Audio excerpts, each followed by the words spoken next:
Salam sejahtera untuk kita semua, sidang jemaat Tuhan yang dikasihi oleh Tuhan Yesus Kristus. Kesempatan ini kita bertemu dalam renungan kita. Mari sidang jemaat Tuhan, kita bersama-sama masuk hadirat Tuhan, bersama-sama belajar, bersama-sama bertumbuh di dalam Tuhan, lewat pengenalan firman Tuhan, lewat renungan kita hari ini. Namun sebelum kita merenungkan firman Tuhan, kita bernyanyi untuk Tuhan. Kita katakan kepada Tuhan, seperti rusa rindu sungaimu.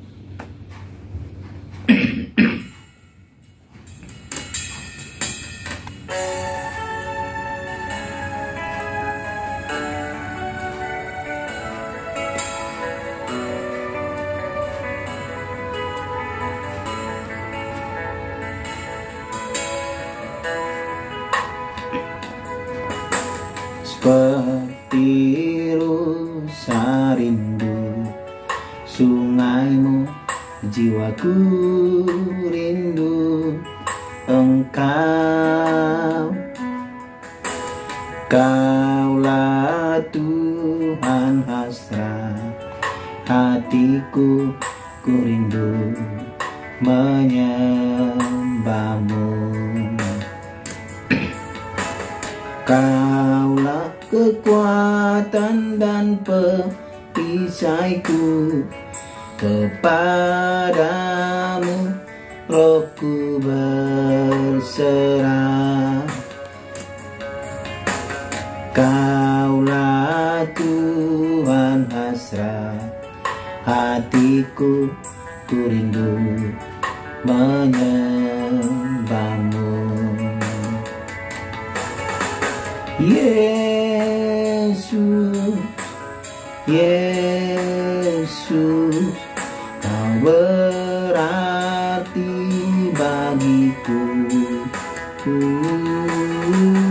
Yesus, Yesus, Kau segalanya bagiku.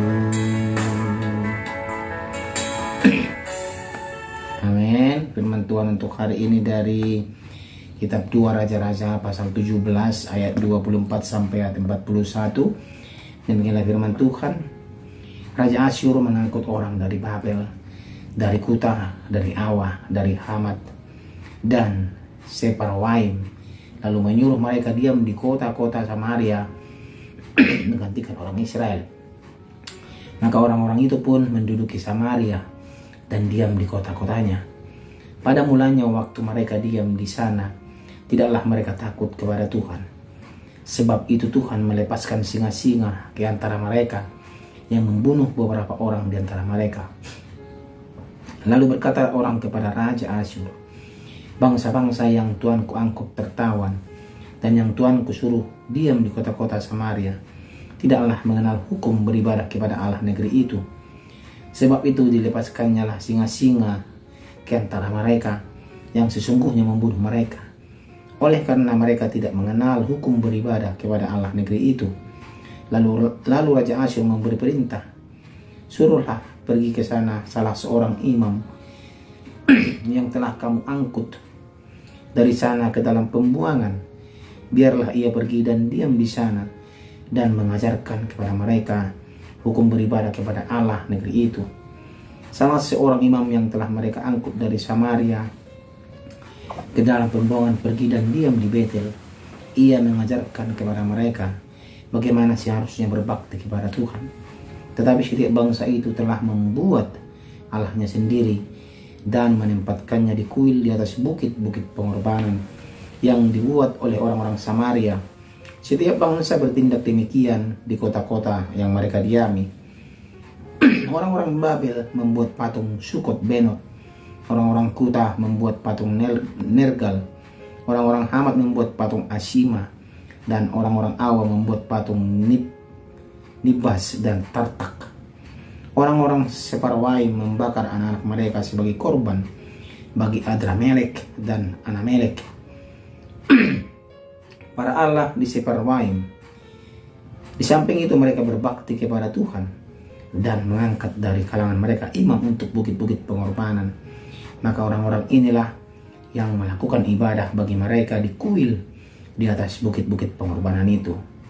Mereka berbakti kepada Tuhan, tetapi dalam pada itu mereka beribadah kepada Allah mereka sesuai dengan adat bangsa-bangsa yang dari antara mereka diangkut tertawan. Sampai hari ini mereka berbuat sesuai dengan adat yang dahulu. Mereka tidak berbakti kepada Tuhan dan tidak berbuat sesuai dengan ketetapan hukum, undang-undang, dan perintah yang diperintahkan Tuhan kepada anak Yakub yang telah dinamainya Israel. Tuhan telah mengadakan perjanjian dengan mereka dan memberi perintah kepada mereka, janganlah berbakti kepada Allah lain, janganlah sujud menyembah kepadanya, janganlah beribadah kepadanya, dan janganlah mempersembahkan korban kepadanya. Tetapi Tuhan yang menuntun kamu dari tanah Mesir dengan kekuatan yang besar dan dengan tangan yang teracung, kepadanya lah kamu harus berbakti, kepadanya lah kamu harus sujud menyembah dan mempersembahkan korban. Tetapi kamu harus berpegang kepada ketetapan-ketetapan, peraturan-peraturan, hukum dan perintah yang telah ditulisnya bagimu dengan melakukannya senantiasa dengan setia. Dan janganlah kamu berbakti kepada Allah lain. Janganlah kamu melupakan perjanjian yang telah kuadakan dengan kamu, dan janganlah kamu berbakti kepada Allah lain, melainkan kepada Tuhan Allahmu. Kamu harus berbakti, maka Ia akan melepaskan kamu dari tangan semua musuhmu. Tetapi mereka tidak mau mendengarkan, melainkan mereka berbuat sesuai dengan adat mereka yang dahulu. Demikianlah bangsa-bangsa ini berbakti kepada Tuhan, tetapi dalam pada itu mereka beribadah juga kepada patung-patung mereka. Baik anak-anak mereka maupun cucu cicit mereka melakukan seperti yang telah dilakukan nenek moyang mereka sampai hari ini. Demikianlah pembacaan firman Tuhan. Tema kita pada hari ini adalah budaya dan agama. Sidang jemaat Tuhan terkasih, kita tahu rasa takut terhadap sesuatu dapat membuat seseorang memberi respon yang tidak wajar, termasuk di wilayah agama atau suku-suku tertentu. Tidak sedikit orang percaya menjalankan ibadah secara sinkretisme.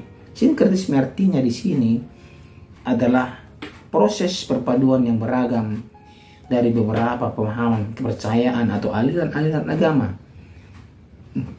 Sinkretisme juga dapat diartikan sebagai pencampuran elemen-elemen atau kepercayaan-kepercayaan yang saling bertentangan. Di satu sisi mereka beribadah kepada Tuhan, tetapi di sisi lain mereka menyembah Allah lain. Jangan jemaat Tuhan. Inilah yang sering kita lihat di tengah-tengah gereja, di tengah-tengah kita, sedang jemaat Tuhan. Kita mengaku bahwa kita percaya kepada Tuhan Yesus Kristus sebagai Tuhan dan Juru Selamat. Akan tetapi perbuatan kita, kelakuan kita malah menduakan Tuhan.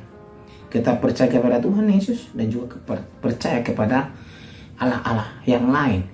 Contoh yang sering kita lihat adalah kita gereja tiap hari Minggu, tetapi kalau kita sakit bukan kita pergi kepada Tuhan, tetapi kita pergi kepada dukun.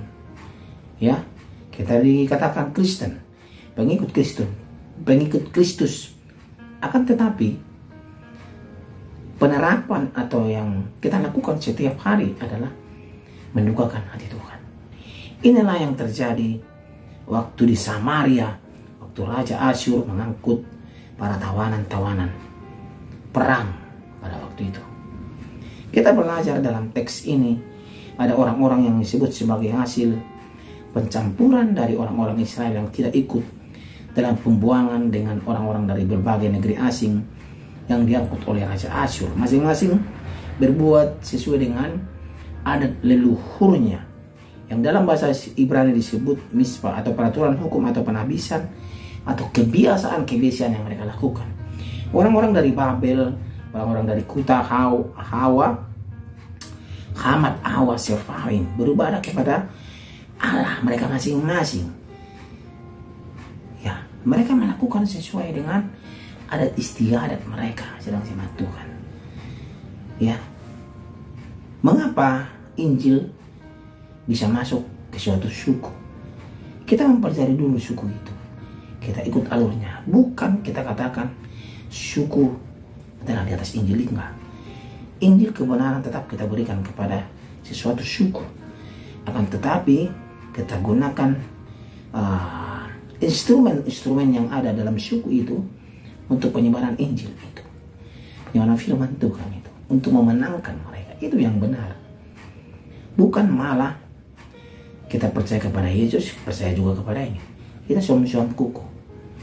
Ya, sedang jemaat Tuhan. Inilah yang terjadi kepada orang-orang buangan yang ada di yang di Samaria. Ya, sedang jemaat Tuhan.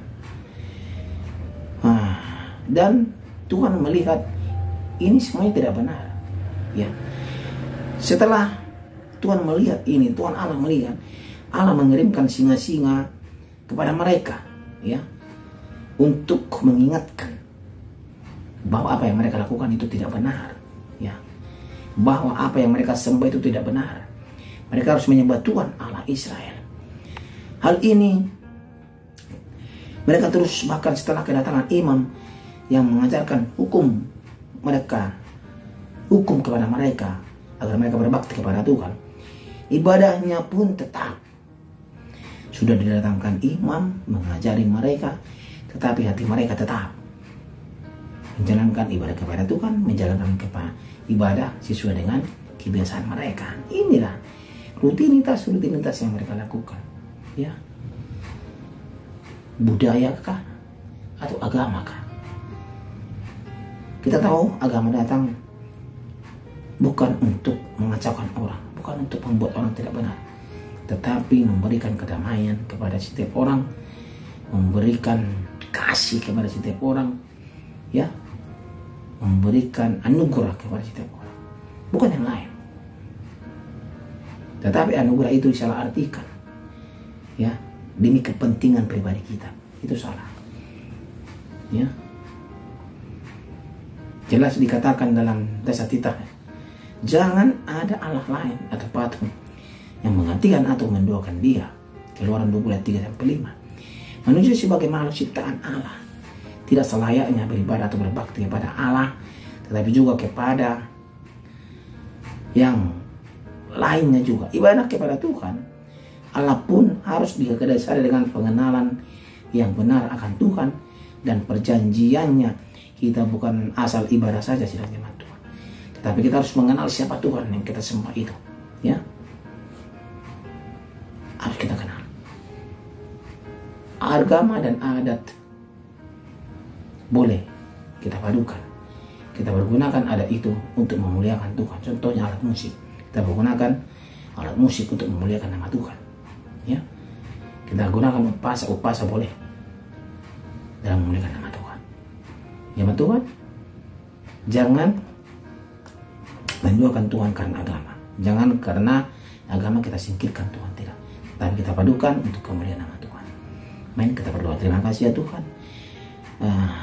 Kesempatan kami belajar bagaimana perpaduan antara agama dan budaya, yang mengajari kami bahwa budaya itu akan baik kalau didasarkan dengan firman Tuhan, dan budaya itu akan berbuah manis kalau didasarkan dengan firman Tuhan. Dan kami tetap mau dicari oleh Tuhan melalui keragaman-keragaman yang ada dalam diri kami, agar kami bergunakan itu kemuliaan nama Tuhan. Terima kasih untuk firman Tuhan ini ya Tuhan. Dalam nama Tuhan kami berdoa. Amin.